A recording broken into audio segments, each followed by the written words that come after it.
Le livre égale idéal et paradis. Avec lui, je ne peux résister à la double pratique, écriture et photographie. Depuis le début des années 90, je réalise des livres avec des amis poètes et éditeurs, des livres de dialogue, de rencontres, convoquant poésie, peinture et photographie.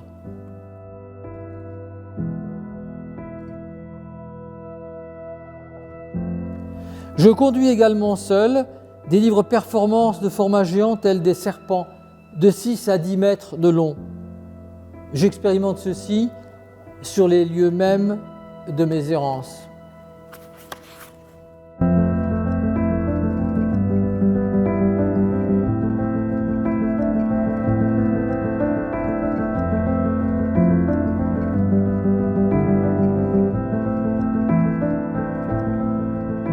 Quelquefois, je travaille directement sur le motif, c'est-à-dire le lieu choisi de mes empreintes. J'imprime le sol ou les rochers, ainsi les livres se déploient et forment un horizon à nos yeux. Durant ces temps forts, le papier se colle à la peau du corps paysage et ses éléments. D'énormes tuyaux choisis à Dunkerque permettent l'impression dans Leporello où se dépose la rouille.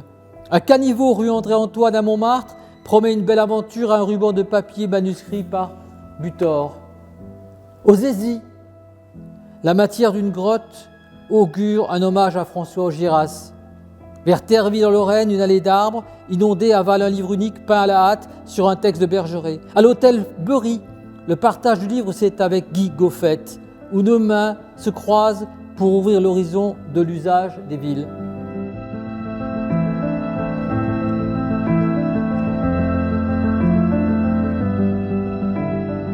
À la Sauvage, au sud du Luxembourg, l'empreinte des structures d'un pont est restituée grâce à la technique du frottage. Ailleurs, chaque lit de terre deviendra lieu de création.